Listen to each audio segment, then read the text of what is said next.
ഫൈമി, കരിമീനുണ്ടോ? കരിമീനില്ല, വരാലേ ഉള്ളൂ. എന്തിനാ ഫൈമി വരാല്? നീ എന്ത് തന്നാലും അതൊക്കെ കരിമീനല്ലേ? പോടോ.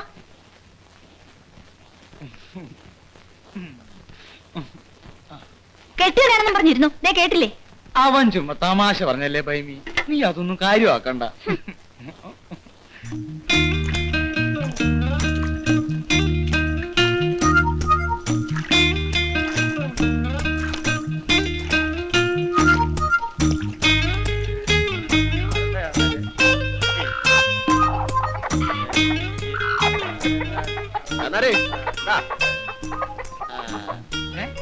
എവിടുന്നാടാ പരമു നിനക്ക് ഇത്രയും മുഴുത്ത വരാല് കിട്ടുന്നത്? തോട്ടിൽ ചില നല്ല കുട്ടികൾ കിടക്കും. ചാന്നാരിക്കാരെ ആരോട് ചെന്ന് പറയരുത്. പറഞ്ഞാൽ ചിലപ്പോ അവന്മാരും രാത്രി ഇറങ്ങി തോട്ടി തപ്പോടുന്നു. ഒഴുക്കുവെള്ളത്തിൽ ഇത്രയും വിളഞ്ഞ വരാല് കാണാൻ വഴിയില്ലല്ലോ. അപ്പം തിന്നാ പോരെ, കുഴിയിടുന്ന എന്തിനാ? വേണ്ടെങ്കി വാങ്ങണ്ട. ഒരുമാതിരി കള്ളന്മാരോട് വർത്താനം പറയുന്ന പോലെ. അല്ല, ഇതിപ്പം എവിടുന്നാണ്? എനിക്കെന്താ? കൊടുത്തേര് കൊടുത്തേര്. അത്രേ ഉള്ളൂ.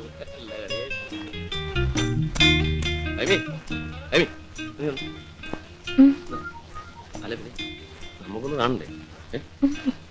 പിന്നെ ആ അണേട് അണേട്.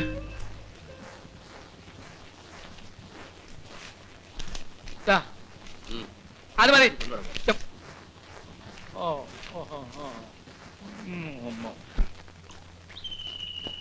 വെറുതെ അല്ലടാ ഇവനെ ഇവിടുന്ന് സായിപ്പന്മാര് പൊക്കിക്കൊണ്ട് പോകുന്നേ. കഞ്ചാവിന്റെ സുഖം അതൊന്ന് വേറെ തന്നെയാ. എടാ അത് പൊളിഞ്ഞു വെക്കണ, അതിന്റെ ഗ്യാസ് പോകും. കഞ്ചാവിന്റെ വില എന്താന്ന് നിനക്കറിയോ? കഞ്ചാവ് വലിക്കാൻ നിനക്ക് വേണ്ടെങ്കിൽ വേണ്ട, എനിക്കെങ്കിലും ആ തോട്ടത്തിൽ ഒരു ജോലി വാങ്ങിച്ചതാ. നിനക്ക് ചങ്കുറപ്പുണ്ടോ? ഉണ്ടെങ്കിൽ എന്റെ കൂടെ വാ. കാശുണ്ടാക്കാനുള്ള വഴി ഇവിടെ തന്നെ ഉണ്ട്. കാവും കുളത്തില് മീൻ പിടിക്കാനോ? ഒന്ന് പോടാ കഴുതേ. കാവും കുളത്തിൽ ഞാൻ ചൂണ്ടയിട്ടപ്പോ എന്റെ ചൂണ്ടയെ കുത്തിയത് മീനല്ല, തടിയാ. ഈട്ടിത്തടി. തടിയോ? ആ എഞ്ചിനീയറും ഉണ്ണിത്താനും കൂടെ സർക്കാരിന് അമുക്കിയ വക. കുറഞ്ഞതൊരു 10 ലക്ഷം രൂപയുടെ തടിയെങ്കിലും കാണും. 5 കഷ്ണം വെച്ച് ഓരോ ദിവസം പൊക്കിയാ പോരെ. ഒരു മാസം കഴിഞ്ഞാ പിന്നെ നമ്മൾ ആരാ? ഞാൻ കത്തിക്കാടാ. ഇല്ലേ?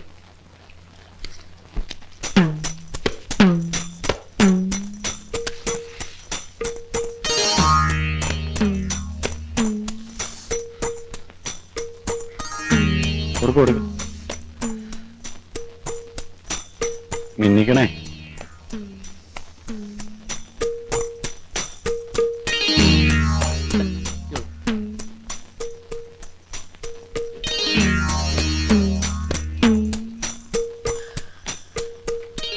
എടാ പരവേ, ദിവസം 5 കഷ്ണം വീതം പൊക്കാതെ ഒരുമിച്ച് അടപടലെ അങ്ങ് പൊക്കിയാലോ?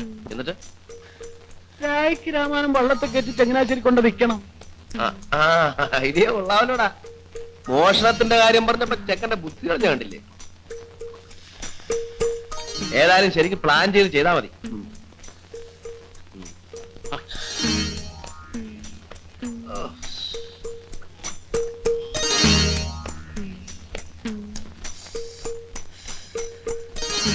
അഞ്ച് നിനക്ക് 5 എനിക്ക് ലക്ഷം.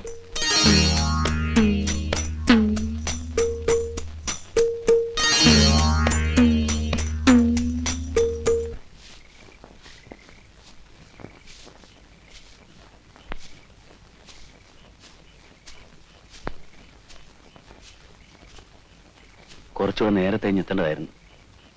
ഇനി സാധനം എടുത്ത് ചങ്ങനാശ്ശേരി ചെല്ലുമ്പോൾ നേരം വെളുക്കും.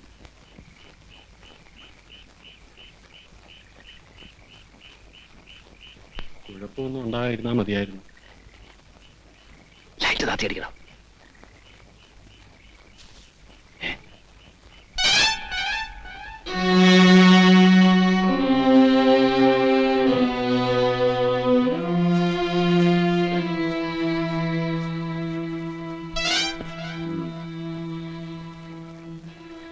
ആളെ കാണുന്നില്ലല്ലോ. ഇപ്പൊ വരും. വറിയത് പോയിട്ടുണ്ട്. ഏതായാലും ഇതങ്ങ് പിടിപ്പീര്.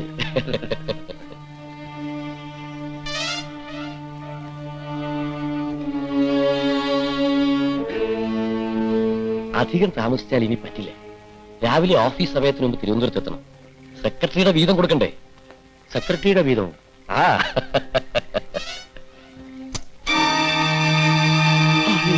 പിന്നെ ഇത് മുഴുവൻ എനിക്കുള്ളതാണെന്നാണോ വിചാരം? അത് കൊള്ളാം. Superintendent engineer, chief engineer, government secretary, ഇവർക്ക് എല്ലാവർക്കും കൂടി ഉള്ളതാ. അയ്യോ, പിന്നെ എന്തിനാ ഇത്രയും രൂപ ഇങ്ങോട്ട് കൊണ്ടുവന്നത്? അതെ, ഭാര്യയുടെ അടുത്ത് തിരുവനന്തപുരത്ത് പോകുന്നു എന്ന് പറഞ്ഞാണ് ഇറങ്ങിയത്. രാവിലെ പണം എടുക്കാൻ വേണ്ടി തിരിച്ച് വീട്ടിൽ ചെല്ലാൻ പറ്റുമോ? അതാ ഐഡിയ.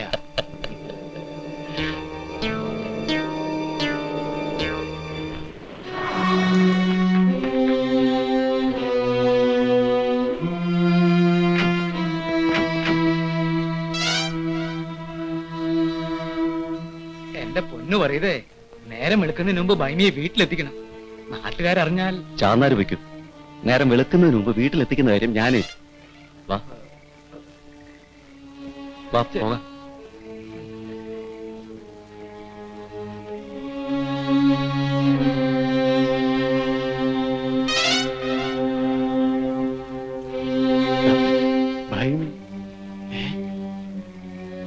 എടി കൂത്തച്ചി,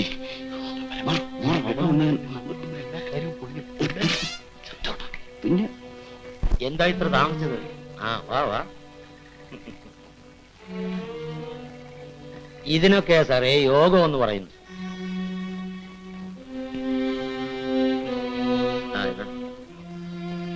അറിയേ, നമ്മൾ എന്തിനാടാ ഈ സ്വർഗത്തിലെ കട്ടറുമ്പായി നിൽക്കുന്നത്? വാ പോവാം. ഉണ്ണിത്താൻ, ഇതെന്ത് ചോദ്യമാ സാറേ? കാവും കുളത്തിനടുത്താണോ കുഴപ്പം? ഇവളോട് ചോദിച്ചേ. അല്ല, ഈ പണമൊക്കെ ഉള്ളതുകൊണ്ട് സാറിന് അത്ര സംശയമാണെങ്കിൽ ഇതിരിക്കട്ടെ,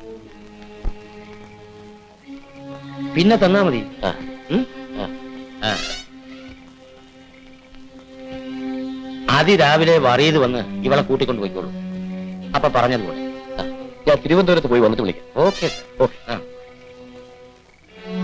അതിനി നമ്മുടെ സ്വന്തം ആളാ. Good night. എന്താ പേര്? ഭൈമി. നല്ല പേര്. വാ.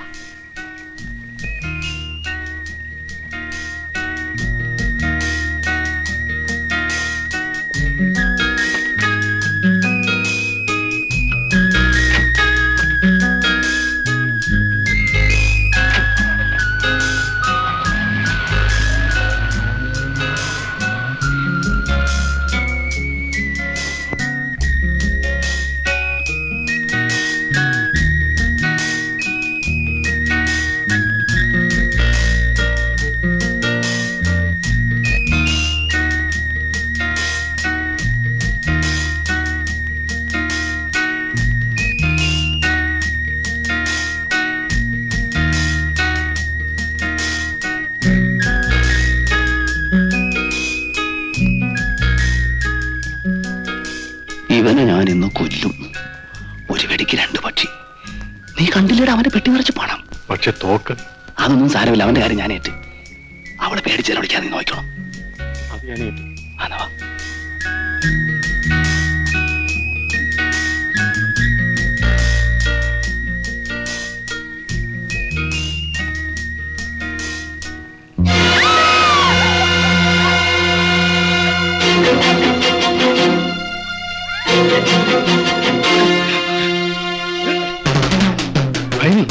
ഇത് ഞങ്ങളാണ്, പരമവും ജോണിയും.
പരമു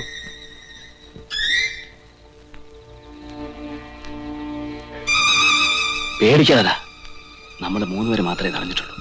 ഏതായാലും സംഭവിക്കാനുള്ള സംഭവിച്ചു.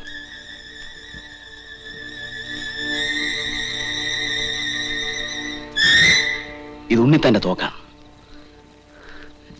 ഈ ശവം നമുക്ക് ഉണ്ണിത്താനെ കൊണ്ട് തീറ്റിക്കണം. എടാ, ഒന്ന് ധൈര്യമായിട്ട് നിൽക്ക്. ഒരു കുഴപ്പവും വരില്ല, ഞാനല്ലേ പറയുന്നേ.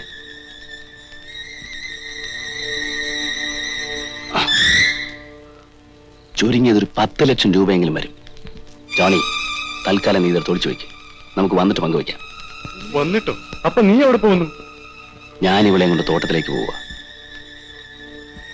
ഇയാളുടെ ഫിയറ്റ് കാറ് ഞാൻ കൊണ്ടുപോകും. നീ വാ, നമുക്ക് ഈ ശവം തോക്കെടുത്ത് കുളത്തിലിടാം. നേ,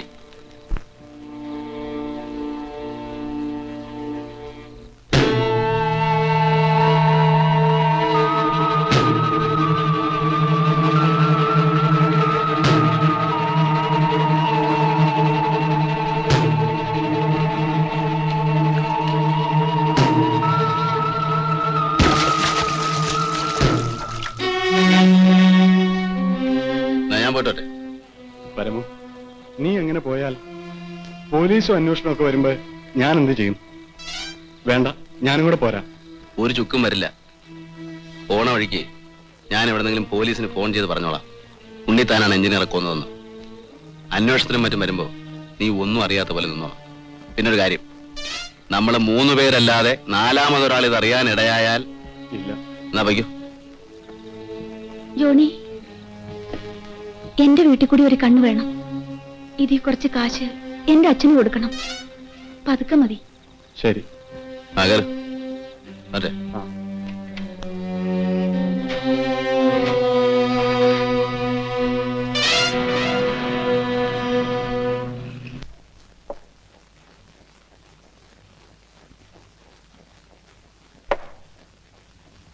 ജോണി, എന്റെ കൂട്ടുകാരനെവിടെ?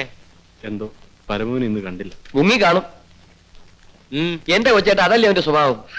മുങ്ങിയാലും പൊങ്ങും. ഇനി ഒരു 6 മാസം കഴിയണമെന്ന് മാത്രം. അതിലെ ഇതിലേക്ക് തെണ്ടി തിരിഞ്ഞ് വശക്കേടാകുമ്പോ അവനിങ്ങി എത്തും. അല്ലടാ ജോണി?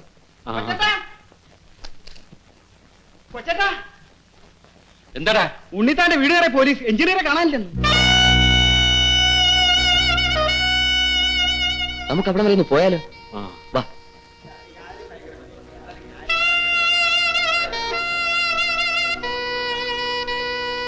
ഒന്ന് നീങ്ങി ഇങ്ങോട്ട് നീങ്ങി നിൽക്കണ. എവിടെ ഇടിച്ചു കയറണം?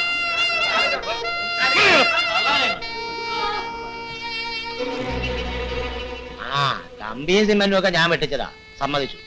അത് ഞാൻ കോടതി പറഞ്ഞോളാം. പക്ഷെ എഞ്ചിനീയറെ ഞാൻ കൊന്നു എന്ന് പറഞ്ഞാൽ അയാൾ മരിച്ചു എന്ന് നിങ്ങളോട് ആര് പറഞ്ഞു? എന്നാൽ പിന്നെ അയാൾ എവിടെ? ആ എനിക്കെങ്ങനെ അറിയാം? ഇന്നലെ വൈകിട്ട് അയാളെ ഞാൻ ബാറിൽ വെച്ച് കണ്ടു എന്ന് പറഞ്ഞത് ശരിയാ. ഈ 2 പെഗ്ഗും അടിച്ച് ഞങ്ങൾ പിരിഞ്ഞു. പിന്നെ ഇന്ന് രാവിലെ നിങ്ങൾ വന്ന് പറയുമ്പോഴാണ് അയാൾ മരിച്ചു എന്ന് ഞാൻ അറിയുന്നത്. മരിച്ചെങ്കിൽ തന്നെ ശവം എവിടെ? അത് തന്നെയാണ് ഞങ്ങൾക്ക് പറയേണ്ടത്. ശവം എവിടെ? ചേട്ടാ, ഇത് നല്ല കാര്യമായല്ലോ. ഈ നാട്ടിലെ ശവങ്ങളുടെയൊക്കെ കണക്ക് എന്റെ കയ്യിലാ. നിർത്തുള്ള പ്രശ്നം. സർക്കാരിന്റെ സ്റ്റോറിലെ കമ്പിയുടെയും സിമെന്റിന്റെയും കണക്ക് തന്റെ കയ്യിൽ എങ്ങനെ വന്നു? നോക്കൂ മിസ്റ്റർ ഉണ്ണിത്താൻ, താൻ സത്യം പറഞ്ഞില്ലെങ്കിലും ഞാനത് കണ്ടുപിടിക്കും. പക്ഷെ അത് നിങ്ങൾക്ക് ബുദ്ധിമുട്ടായിരിക്കും. ആസ്മ പിടിച്ച് നാശമായി നെഞ്ചത്ത് എന്നെ കൊണ്ട് മഹാഭാവം ചെയ്യിക്കരുത്.